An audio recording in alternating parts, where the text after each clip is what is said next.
नमस्कार मित्रांनो, लग्नाची बेडी या येणाऱ्या काही भागामध्ये असे होणार की कालच्या भागात आपण असे बघितले की सिंधूची मुलगी ही खूपच क्यूट असते आणि जंगलामध्ये प्रत्येक झाडावर तिने राघवची वाट बघत लिहून ठेवलेले असते की बाबा तू केव्हा येणार। तर लगेच इकडे जो काही राघवकडे सिंधू आणि राघवचा मुलगा असतो वंश, योगायोगाने तो मुलगा अपघातामध्ये गेलेला नसतो आणि तो राघवकडे आलेला असतो। तर राघवचे त्या मुलावर खूपच प्रेम असते, जितके सिंधूवर प्रेम असते त्यापेक्षा सुद्धा त्या मुलावर त्याचे जीवापलीकडे प्रेम असते। तेव्हा वंश हा काही आपल्या स्कूलच्या कॅम्पमध्ये हा सिंधूच्या गावाला म्हणजे नांदगावला गेलेला असतो आणि नांदगावला गेल्यानंतर राघवला त्याची खूप आठवण येत असते आणि रात्री झोपसुद्धा येत नसते। तेव्हा तो आपल्या मोबाईलमध्ये वंशचाच फोटो बघत असतो। त्यानंतर इकडे वंशलासुद्धा कॅम्पमध्ये असताना राघवची म्हणजे आपल्या बाबांची खूप आठवण येत असते आणि इकडे सिंधू आणि जी काही राशी आहे त्या एकमेकींबरोबर खूप अशा आनंदात असतात आणि राशी ही आपल्या जे काही गोड बोलण्याने सिंधूला हसवून टाकत असते आणि शकवात्या आणि सिंधू ह्या दोघी राशीच्या बोलण्याने खूप अशा खुश होत असतात आणि राशीचे खूप कौतुक करत असतात। तर राशीचे जे काही हे छोटेसे बोलणे आहे गोंडस ते सिंधूला भारावून टाकत असतात आणि राशीच्या प्रत्येक गप्पा ह्या इन्स्पेक्टर आणि पोलीस यांच्याच असतात। तर तिला एक छान असे पोलीस ऑफिसर व्हायचे असते म्हणजे राघवसारखे। तेव्हा जी काही राशी आहे ती ज्या काही पोलीस ऑफिसरच्याच गोष्टी आहेत त्या सिंधूला आणि शकवत्याला सांगत असते आणि शेवटी झोपायच्या वेळेस ती सिंधूच्या मांडीवर डोके ठेवून म्हणत असते की बाबा तुम्ही केव्हा येणार। तेव्हा राशी ही झोपी जाते आणि जी शकवात्या असते ती सिंधूला म्हणत असते की बघितले का आपल्या राशीच्या जे काही गप्पा गोष्टी आहे ते एका पोलीस ऑफिसरच्याच आहे आणि तिला काय माहिती की तिचे वडील एक खूप मोठे पोलीस ऑफिसर आहे। तर लगेच शकवात्या ही सिंधूला म्हणत असते की तू प्लीज तिला तिच्या पप्पांचे नाव सांगून टाक, पण सिंधू म्हणते नाही।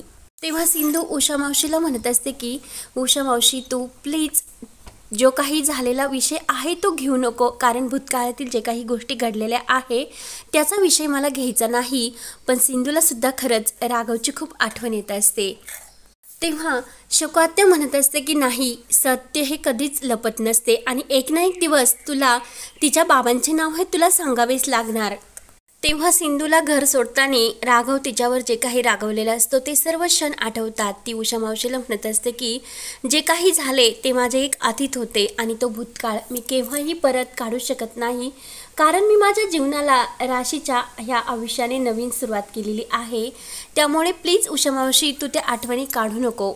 इकडे राघवला सुद्धा सिंधूची खूप आठवण येत असते आणि रात्री झोप येत नसते। सिंधूला सुद्धा तिकडे राघवची खूप आठवण येत असते। त्यानंतर दुसऱ्या दिवशी ही जी काही स्कूलची कॅम्प आलेला असतो तेथे सिंधू ही एका हॉस्पिटलचे म्हणजे जे काही मुले आलेले असतात त्यांना उपचार करण्यासाठी तेथे तिला ते काम दिलेले असते आणि जी काही राशी असते ती सुद्धा सिंधूबरोबर आलेली असते। तर सिंधूने राशीला कोणत्याही एका स्कूलमध्ये घातलेले नसते, घरीच तिचे शिक्षण आणि योग्य असे संस्कार ती स्वतः सिंधू राशीला देत असते। तर जे काही प्रिन्सिपल मॅडम असतात ते राशीचे खूप कौतुक करतात आणि सिंधूला म्हणतात की खरंच राशी खूप बुद्धिमान आहे आणि तुम्ही तिला कोणत्याही स्कूलमध्ये घातले पण नाही तरीसुद्धा खरंच ती खूप अशी संस्कारी मुलगी आहे। तर लगेच राशी ही तेथील कॅम्पमधील मुले हे खेळत असतात तर तेथे खेळण्यासाठी निघून जाते। त्यानंतर सिंधूला हॉस्पिटलचे काही कॅम्पचे हे डिटेल्स दिलेले जातात। तर इकडे एक मॅडम असते आणि ती प्रिन्सिपल मॅडमला विचारत असते की सिंधू खरंच किती मोठी डॉक्टर आहे आणि ती आपली डॉक्टर हे एका खेड्यात राहून का करते आणि जर ती शहरात गेली तर खूप मोठी अशी डॉक्टरसुद्धा होऊ शकेल आणि चांगला जॉबसुद्धा तिला लागेल। तर मग ती इकडे शहरात राहण्याचे सोडून इकडे का राहते आणि त्यांचे मिस्टर कधीच मला त्यांच्यासोबतसुद्धा दिसले नाही। तर प्रिन्सिपल मॅडमसुद्धा म्हणतात की हो, कायम मला सिंधू डॉक्टर एकट्याच वाटतात आणि त्या त्यांच्या मुलीबरोबरच राहतात। तर इकडे जे काही राघवकडे जो काही मुलगा असतो वंश तो त्या कॅम्पमध्ये तेथे आलेला असतो आणि सिंधू आणि राशीसुद्धा त्याच ह्या शाळेच्या स्कूलवर आलेल्या असतात। तेव्हा त्या पुण्याच्या मुलांची बस ही त्या तिथे येऊन पोहोचलेली असते आणि जो काही वंश असतो तर अपघातामध्ये त्याच्या गुडघ्यांना जब्बर मार लागल्यामुळे त्याला त्याच्या गुडघ्यामध्ये थोडासा प्रॉब्लेम असतो, म्हणजे चालायला त्याला चालता येत नसते आणि तो सावकाश असा चालत असतो। तर जे काही विद्यार्थी असतात तर ते विद्यार्थी हे वंशची खूप अशी गंमत उडवत असतात। तर राशी हे सर्व लांबून बघत असते आणि तिला त्या मुलांचा खूपच राग येत असतो। तर देवकृपेने आज राशी आणि वंश इतक्या वर्षातून एकत्र आलेले असतात। तेव्हा ते मुलं त्या वंशला पाडून देतात। तर लगेच राशी ही धावतच येते आणि त्या मुलांना खूप बोलते आणि वंशला उचलण्यासाठी हात पुढे करते। तर वंश हा राशीच्या हाताला धरून उभा राहतो।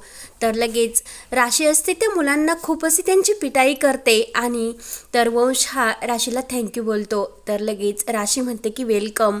तर लगेच राशी विचारते की तुझ्या पायांना काय झालेले आहे।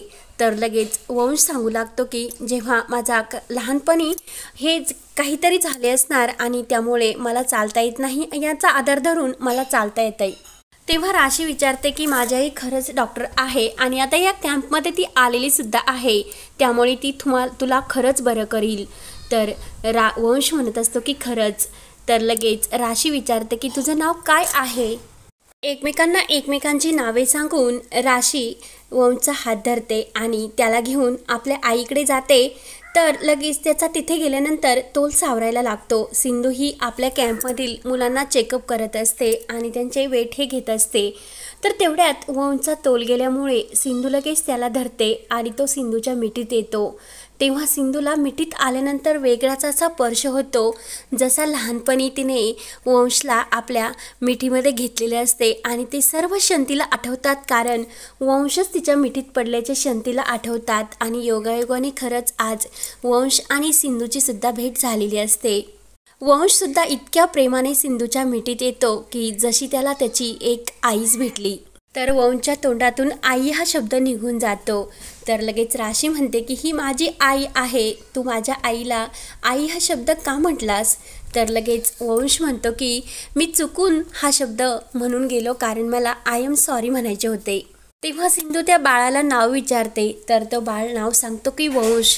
तेव्हा सिंधूने जो काही नवस केलेला असतो आणि राघव आणि सिंधूने आपल्या बाळांची जी काही नावे ठरवलेली असतात ते सर्व तिला आठवतात आणि जेव्हा बसचा ॲक्सिडेंट झाला होता ते क्षण तिला आठवतात आणि जोराने ती वंश या नावाने ओरडलेली असते, म्हणजे तिला वंशची खूप आठवण आलेली असते आणि तिला वाटत असते की त्या अपघातामध्ये तिचा वंश हा गेलेला आहे, पण तिचा वंश हा तिच्याजवळ आलेलाच असतो। तेव्हा वंश विचारतो की काय झाले, तुमच्या डोळ्यामध्ये पाणी का आलेस।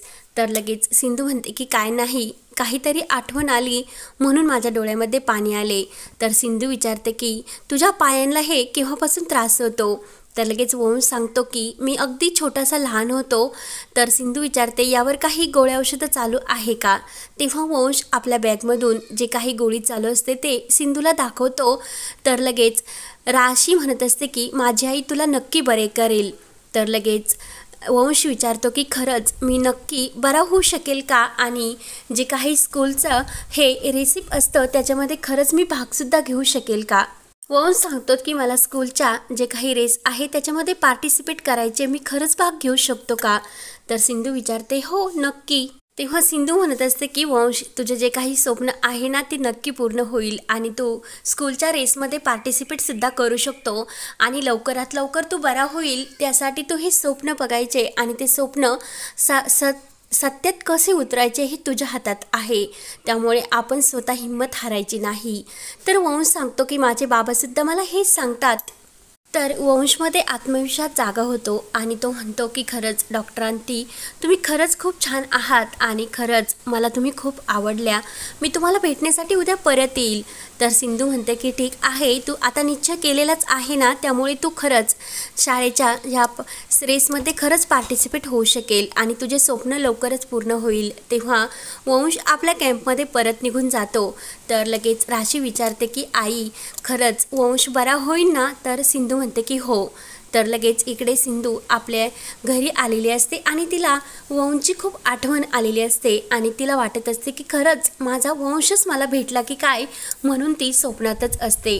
तर आज योगायोगाने सिंधू, वंश आणि राशी हे तिघे एकत्र आलेले असतात आणि आता दैवी चमत्काराने राघवसुद्धा परत याच गावात वंशला भेटण्यासाठी कसा येतो आणि त्यांच्या भेटी कशी होतात हे पाहण्यासाठी आपल्या चॅनलला नक्की सबस्क्राईब करत राहा। धन्यवाद।